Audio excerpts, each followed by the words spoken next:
様、ごめんね。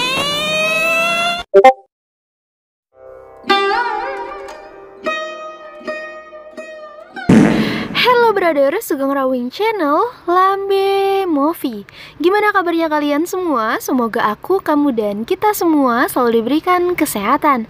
Hari ini Mimin akan merangkum anime yang berjudul Tensei Kizoku no Isekai Boken Reiku episode 6 dan 7. Tanpa berlama-lama, langsung kita mulai saja dan selamat menyaksikan.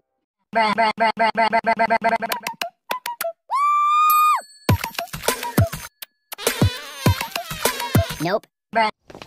Daim Fukudancho. Kain menyapa wakil komandan Daim setelah sekian lama tidak bertemu. Jadi sebenarnya Kain datang ke sini karena diminta oleh Perdana Menteri Magna untuk menaruh bahan monster.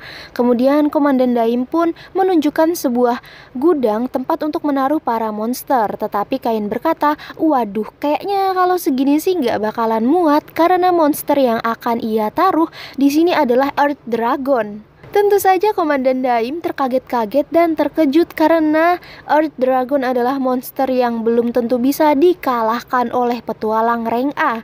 Sehingga ia bertanya ke Kain, apakah Kain ini seorang pahlawan atau Kain adalah pilihan dewa?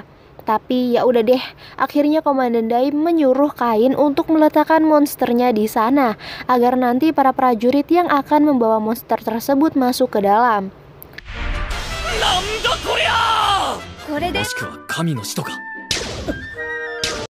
Kain sih tadinya mau langsung pulang, tapi dia ditahan oleh Komandan Daim. Karena ini masih pagi, jadi mending ayo kita latihan bersama dengan kesatria yang lain agar Kain bisa bertemu dengan Komandan.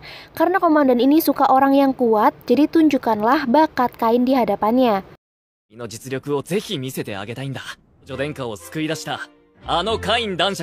Sebelum latihan dimulai, ada salah satu prajurit yang bertanya, ini yakin kita semua mau melawan bocah yang baru berumur 10 tahun? Penampilannya benar-benar masih bocah, masih bocah gitu loh, masih bocah ingusan. Lalu Komandan Daim menyuruhnya agar coba aja dulu. Awalnya hanya satu prajurit saja yang melawan Kain, dan Kain bisa mengalahkannya dengan mudah, bahkan tanpa perlawanan dari si prajurit. Karena pergerakan Kain saja nggak bisa dilihat dengan mata telanjang. Karena Kain ini sangat luar biasa, gerakannya sangat cepat. Kemudian wakil Komandan Daim menyuruh agar Kain melawan semua prajurit yang ada di sini.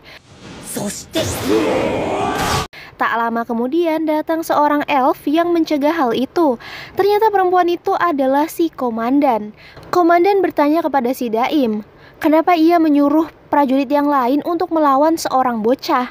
Kemudian di sini wakil Komandan Daim memperkenalkan bahwa yang di hadapannya ini adalah Baron Kain yang telah menyelamatkan putri dan juga melawan 30 orc sendirian.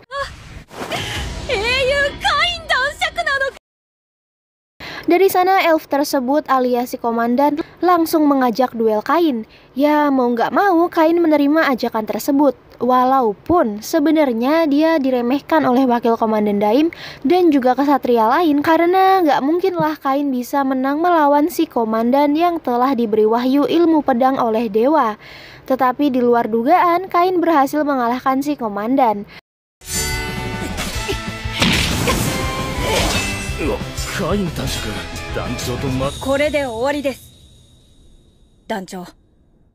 Akhirnya si komandan memperkenalkan dirinya, jadi ia bernama Tivana von Dibel.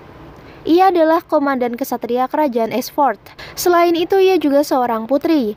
Dia adalah anak dari penguasa hutan utara. Setelah memperkenalkan diri, Tivana mengajak Kain menikah karena hanya Kainlah satu-satunya lelaki yang bisa mengalahkannya. Selain itu, Kain gak perlu pusing-pusing memikirkan perbedaan umur yang cukup jauh. Karena seorang elf sendiri bisa hidup selama 300 tahun. Dan kalau soal fisik sih gak usah diragukan ya, karena fisiknya juga akan awet muda. Tapi yang jadi masalah buat Kain bukan hal itu. Emang boleh komandan asal memutuskan pernikahannya. Lagi pula nanti Kain juga yang repot karena dia harus konsultasi dulu ke keluarganya dan juga ke calon istrinya yang lain. Dikira Tivana akan mengerti, ternyata ia justru ingin langsung berbicara kepada raja mengenai pernikahannya ini.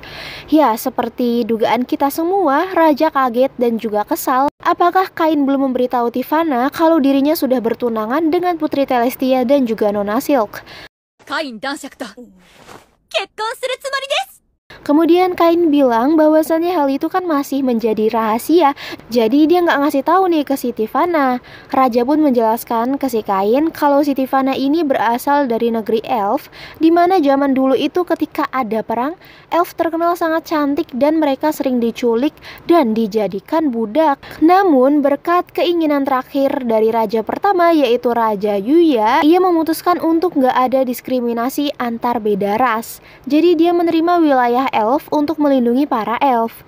Dan sebenarnya negara Rebuild sendiri atau wilayah Rebuild itu merupakan wilayah yang sudah merdeka. Jadi di sini sebenarnya Tiffana adalah seorang putri, sehingga Kain saat ini dilamar oleh seorang putri elf. Setelah si Tiffana tahu kalau Kain berhasil merebut hati raja, di sini dia justru menjadi sangat senang karena dia sadar kalau Kain ini benar-benar hebat. Buktinya dia bisa menikahi anaknya raja, dan pokoknya nggak peduli kalau dia harus jadi istri ketiganya Kain. Akhirnya raja pun merestui mereka, tapi kali ini Tiffana harus bilang dulu nih ke si ayahnya. Kemudian Tiffana dan juga Kain pergi keluar untuk kencan, karena bagi Tiffana kencan itu adalah latihan pedang bersama. Raja dan yang lain bingung apakah Kain benar-benar putra dari Pak Garam. Ya, tapi menurut ayahnya Kain ini benar-benar anak kandungnya. Lalu di sini Wakil Komandan Daim berkata ketika dia menanyakan ke Kain apakah Kain ini adalah seorang pilihan dewa, di situ Kain sedikit bereaksi. Jadi bisa disimpulkan kalau Kain ini adalah seorang pilihan dewa. Dan untuk mengetahui hal itu hanya bisa dipastikan dengan satu cara. Kemudian Komandan Daim pergi keluar untuk mencari Kain. Dan saat bertemu dengan Kain, ia memberitahu kalau Kain harus menghadap ke raja. Kain bingung nih, perasaan dia nggak ngelakuin kesalahan apa-apa, kenapa dia dipanggil lagi? Tapi ya udah deh, karena dipaksa, Kain pun ngikut aja. Terus pas sampai di hadapan raja memberinya sebuah buku. Buku itu adalah buku sihir level kaisar, di mana buku itu ditulis oleh raja pertama yaitu Raja Yuya. Tentu saja Kain sangat senang mendapatkan buku tersebut, karena di perpustakaan kerajaan sendiri hanya ada buku level tertinggi. Kain sangat kagum dengan buku tersebut karena benar-benar lengkap gitu loh ilmu sihirnya. Dan iya, dari sana raja menyimpulkan kalau Kain ini memang seorang pilihan dewa. Kemudian raja bertanya, siapakah Kain sebenarnya? Karena kita semua di sini nggak bisa baca buku itu, karena buku tersebut ditulis dengan bahasa Jepang. Dan Kain baru sadar akan hal tersebut.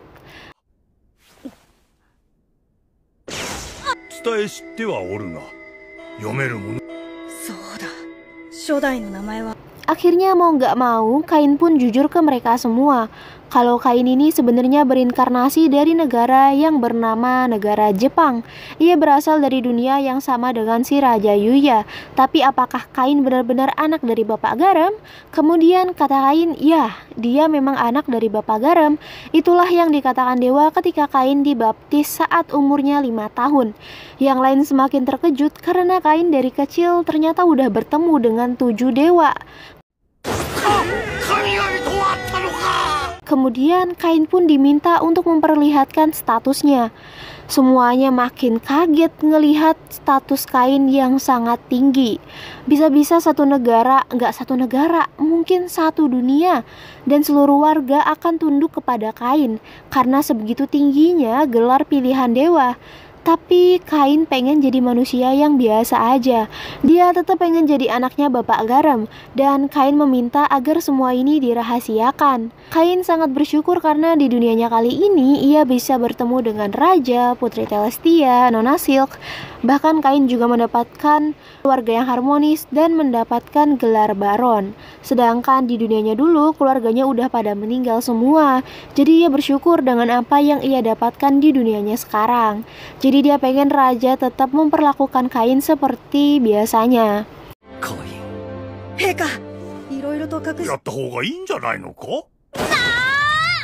Tak lama Tiffana datang dan memberitahu kalau ayahnya telah merestui pernikahannya dengan Kain. Kain pun dibawa pergi oleh Tiffana untuk kencan lagi.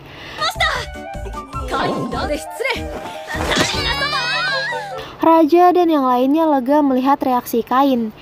Bagaimanapun status Kain, Kain tetaplah Kain dan dia memang tampak seperti pilihan dewa. Dan Raja berharap Kain dapat melindungi negara ini, dapat melindungi keluarganya dan juga melindungi para warga di kerajaan ini.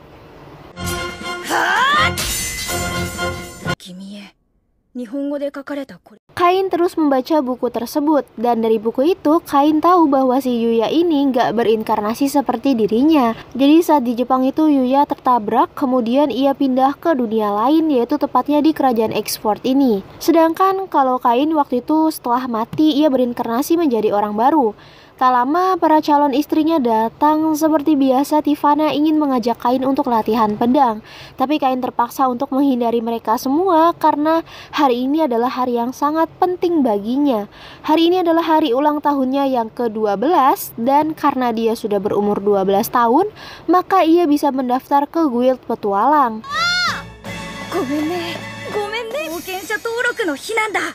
Pas lagi lihat-lihat ke dalam, gak sengaja Kain menabrak seorang pria dan pria itu menyambut Kain dengan hangat. Kain memberitahu bahwa dia sangat senang karena akhirnya dia bisa mendaftar menjadi seorang petualang. Kemudian si pria itu berkata, "Ya silakan saja kalau kamu memang senang. Cuman ente harus ingat kalau nyawamu itu hanya satu."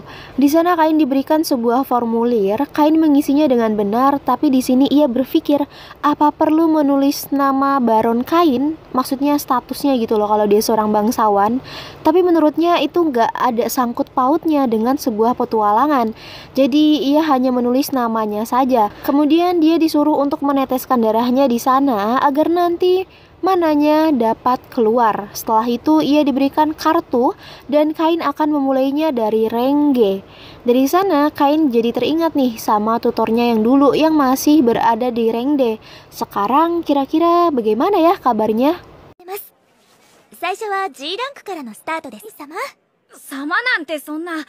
Lagi-lagi datang sekelompok petualang suram yang menggoda si Mbak Retia.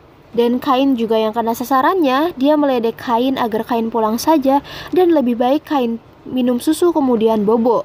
Di sini Kain gak melawan mereka. Kain hanya menghindar saja, tapi mereka gak ada yang berhasil menangkap Kain. Kemudian si pria yang tadi nggak sengaja Kain tabrak datang untuk menolong Kain. Si petualang yang tadi selengean itu pun pergi karena takut kepada si pria tersebut. Jadi perkenalkan pria ini bernama Claude.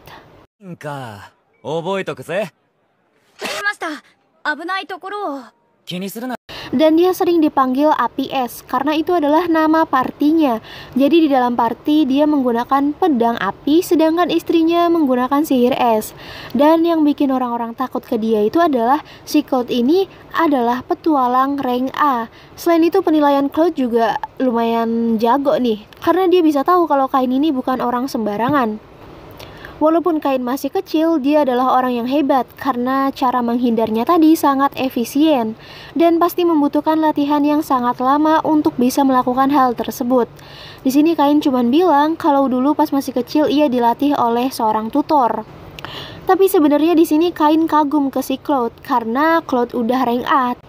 Tapi bagi si Claude itu nggak ada apa-apanya kalau dibandingin sama rank SSS Raja pertama. Dan kartu rank SSS itu berwarna hitam. Tak lama istrinya Claude yang bernama Mbak Lina datang. Dia ngomelin suaminya habis-habisan. Kenapa suaminya malah minum-minuman di sini, bukannya segera menjalankan misi. Kemudian Kain menjelaskan situasinya kalau tadi dirinya ditolong oleh paman Claude. Di sini Mbak Lina juga menyapa Kain dengan baik. Setelah itu Claude dibawa pergi oleh Mbak Lina.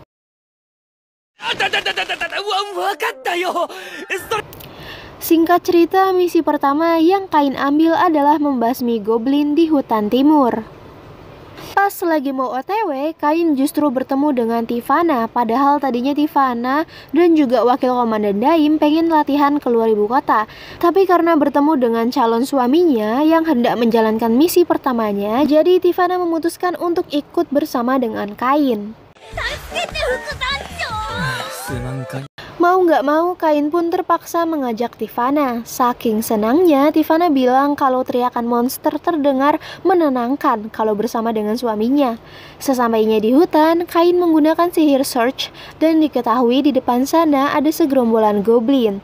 Dan benar aja ada seorang pedagang yang kereta kudanya sudah acak-acakan kemana-mana. Dengan sigap, Kain menggunakan sihir penyembuhnya. Sedangkan Tivana menghajar goblin-goblin tersebut.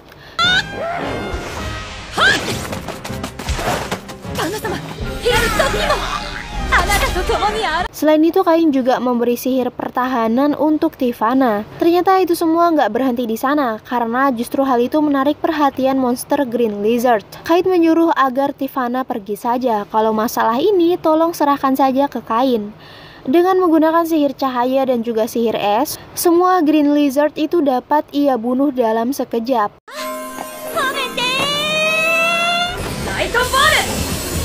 Beberapa menit setelah kejadian itu, tuturnya Kain datang ke lokasi karena mendapatkan info kalau sarang Green Lizard sendiri ada di sana. Kok Green Lizardnya nggak ada? Yang ada malah lubang besar yang telah Kain ciptakan.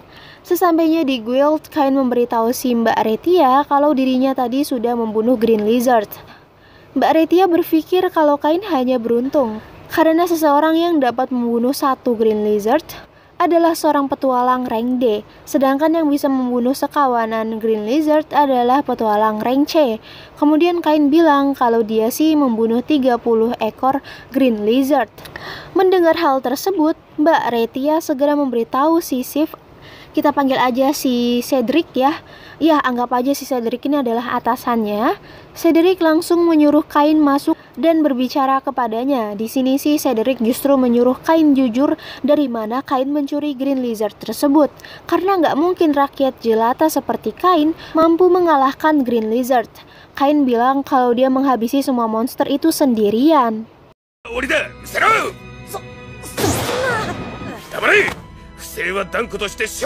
Tak lama Guildmaster datang dan dia kesal kenapa ada ribut-ribut seperti ini. Kemudian Cedric menjelaskan kalau bocah tengik ini telah berbuat curang. Masa di hari pertamanya mendaftar sebagai seorang petualang, dia sudah bisa mengalahkan Green Lizard sendirian, udah gitu 30 ekor lagi. Udah pasti bocah ini melakukan sebuah kecurangan. Lalu Guildmaster berkata bagaimana Cedric bisa menuduh itu sebuah kecurangan. Kemudian ia menyuruh Tivana masuk ke dalam, dan semua orang di sana terkejut ketika Tivana memanggil Kain dengan sebutan suami. By the way, Guildmaster ini adalah kakaknya Tivana. Selain itu, Guildmaster juga menjelaskan kalau yang di hadapannya ini adalah seorang Baron Kain. Ia adalah seorang pahlawan yang telah menyelamatkan putri. Mereka sangat terkejut ketika mengetahui kalau seorang pahlawan itu masih seorang anak-anak. Cedric mempersilahkan Kain jika Kain ingin mengeksekusinya karena dia sudah tidak sopan kepada Kain. Tetapi karena Kain baik hati dan tidak sombong, ia memaafkan Cedric dan memperingatinya agar tidak asal berasumsi kepada orang yang baru ia kenal. Karena Kain telah berhasil mengalahkan 30 Green Lizard dan sebagai rasa permintaan maaf, Guildmaster meningkatkan rank Kain yaitu menjadi rank C. Tapi Tivana protes, rasanya kalau rank C aja nggak cukup deh. Karena Kain ini di usia 10 tahun aja udah bisa mengalahkan Red Dragon sendirian. Bahkan Kain juga lebih hebat daripada Tivana. Jadi kalau dipikir-pikir lebih baik Kain diberikan rank A. Tapi sebelum itu Kain harus mengalahkan para bandit dan Kain akan diberikan misi khusus.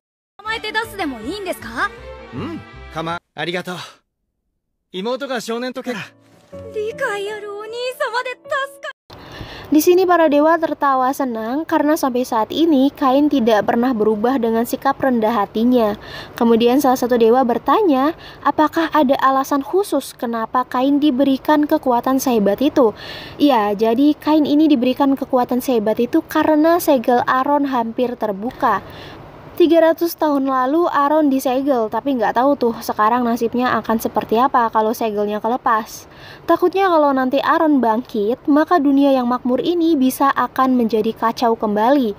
Jadi intinya Kain harus lebih kuat agar bisa melawan sosok si Aron tersebut.